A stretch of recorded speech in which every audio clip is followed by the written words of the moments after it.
You are listening to Travel is Cheaper Than Divorce. This podcast is for all those who may be struggling with their spouse or their children and the relationship with them. We help give you tips and tricks by using travel as the means to be able to help your relationships with your family. I will provide those tricks and other ways to help travel with little or no cost. So let's get into it.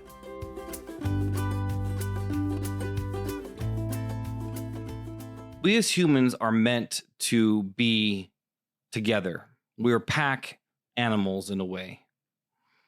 We're not really meant to be apart. We're not meant to really to be in a place where we're isolated or alone.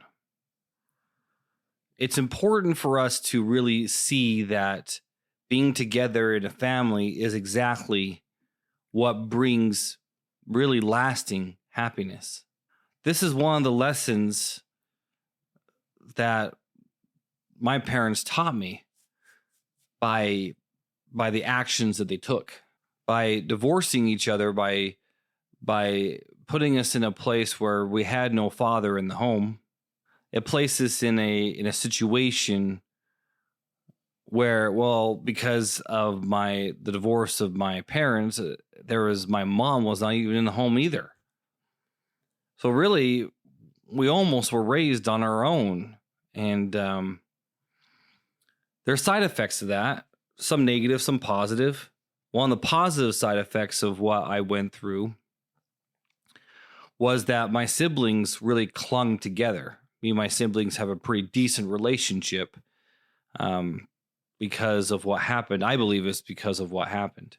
What my parents taught me by what happened is that it's so important for us as humans, especially when we make a commitment to the other person, as I did to my spouse. It is so important for us to cleave to each other, to do everything you can to keep it together. Because if you tear apart something so beautiful, and it affects not just you and the other person, but affects the people who are underneath you, if you will, your children. See, it can be such a selfish decision. It can be such a selfish decision to say, I'm going to go off and do what I want to do. Everything that I have done since, well, let me back up. When Melanie and I first started our marriage, there was some struggle there. And I had a tendency to, as I say to my wife, and I'll say it to you guys too, to my eternal shame, I spent most of the time pointing fingers at her.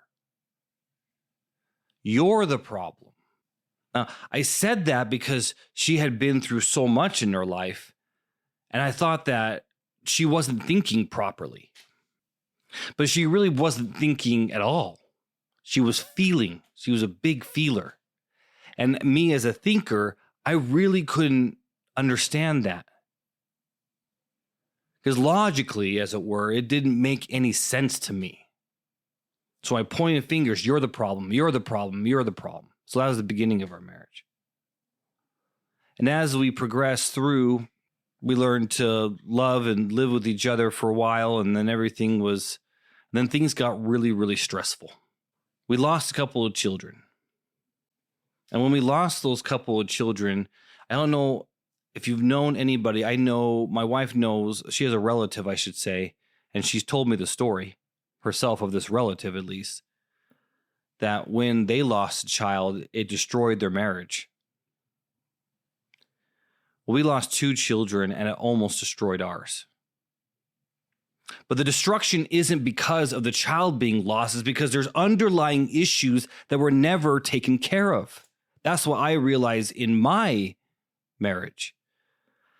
Because at the time, my wife was holding down so many things that were bothering her, and I thought everything was hunky-dory. I was whistling past a graveyard, if you've heard the term.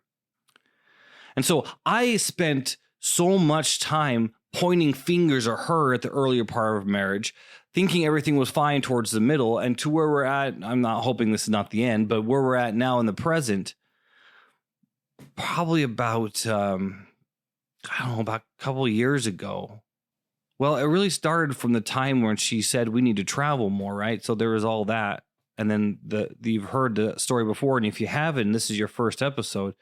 She came to me and said that we need to travel more, and we didn't have the money, so I went and tried to find a way for us to travel without money, and that's where I built the travel point system that I teach, where I become known as a travel point dad.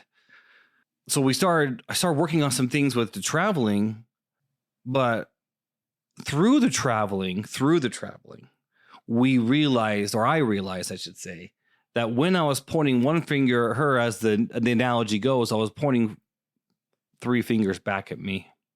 I never, in all the times, to my eternal shame, as I said before, I never in all the time really looked at myself as the problem, because I thought she was a problem because of what she went through. What a terrible thing to do to a person who's been through who's been a victim of so many things, as she has. Not really realizing that I was not holding or opening my heart to her. And all this started to come to fruition because of the traveling we have done. It brought us closer together because she was able to express what she felt. And then I started to understand more as I started to open my heart to her. So my parents taught me that no matter what, we need to come together. We need to be together. That no matter what happens, it is so important for us not to tear apart what we have built just because there's a couple rough years. It taught me that this is so important. This is so important, not only for the kids, but even for our own selves. It is so important for us to find any way possible for us to stay together. It is so important for me to change. Because as I change, she was already trying to change. She's always been trying to pull herself out of this mess that she was put herself through. Not put herself through, but other people, put her through by the things that they did to her. She's always trying to change. I just wasn't with that because I always thought she was the problem. It's a terrible way to do a marriage, by the way, as I've realized through this process. It's a terrible way to do a marriage. I always so what I've done because of the experiences that we have, because of this story about how she came to me, and honestly, I started to look at myself. What am I doing? Because she came to me one day. I will always remember this. And it's really, again, a very sad, a really terrible, conviction of me, I guess, or a really bad thing that I realized in the retrospect. But she had been going to a couple of counselors and other things for some things that she still has going through her because of the mess that for the people who raped and sexually abused her. And so she's been going through many counseling, and every single one of the counselors said, well, it sounds like he's the problem.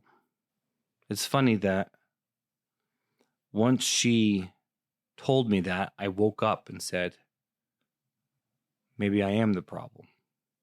Maybe I am the problem.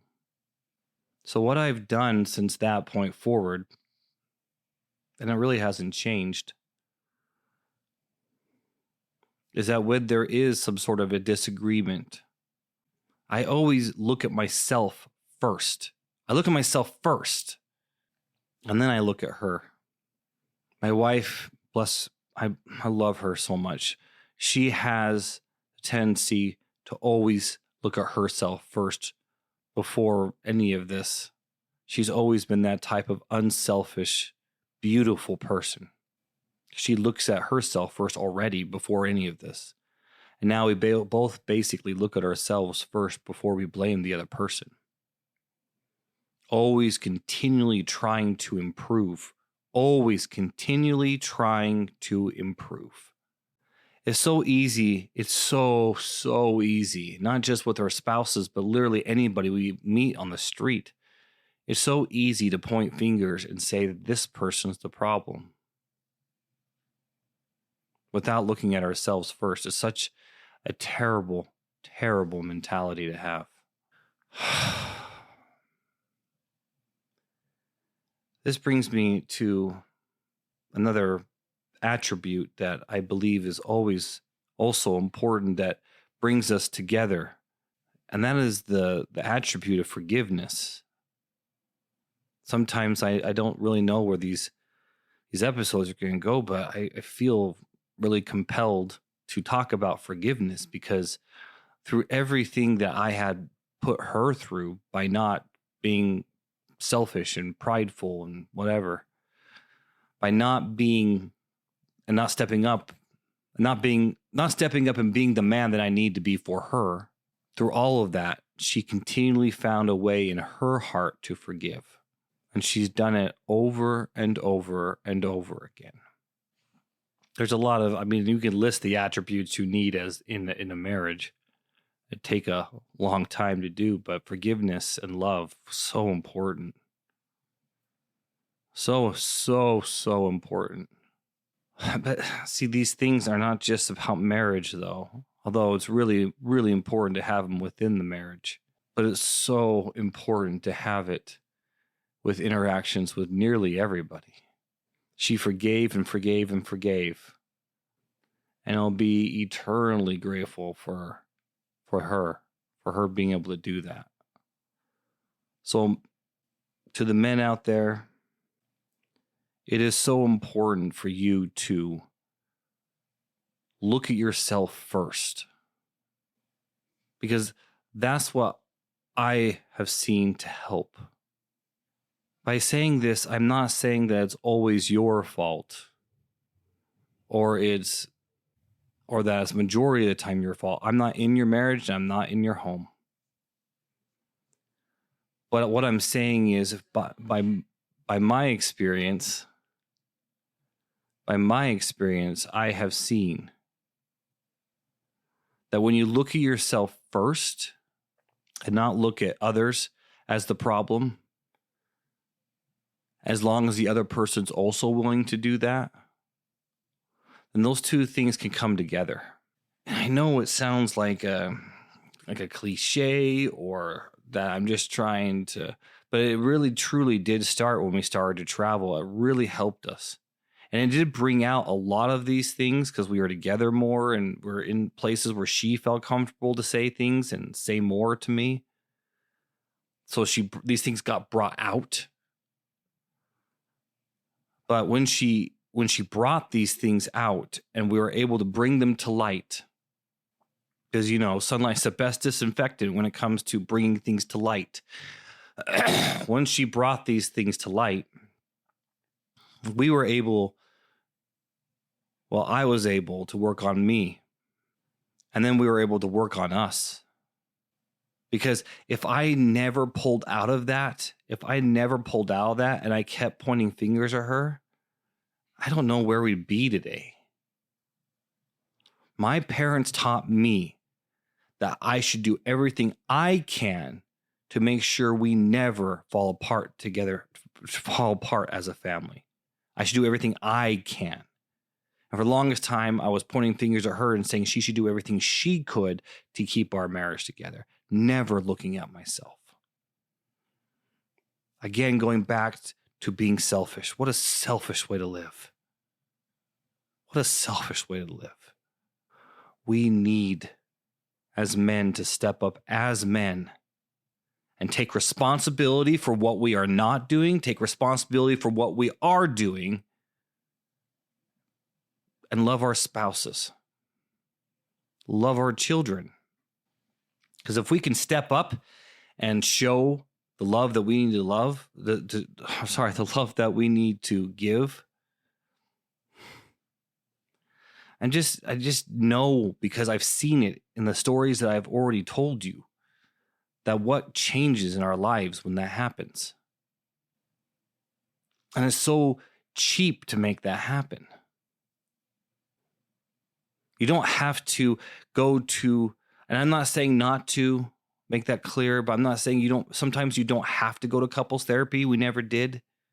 Again, we use travel.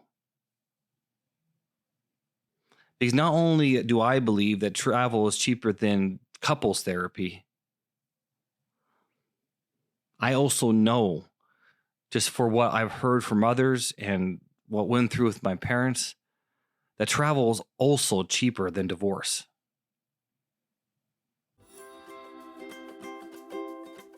You have been listening to Travel is Cheaper Than Divorce with David Packer.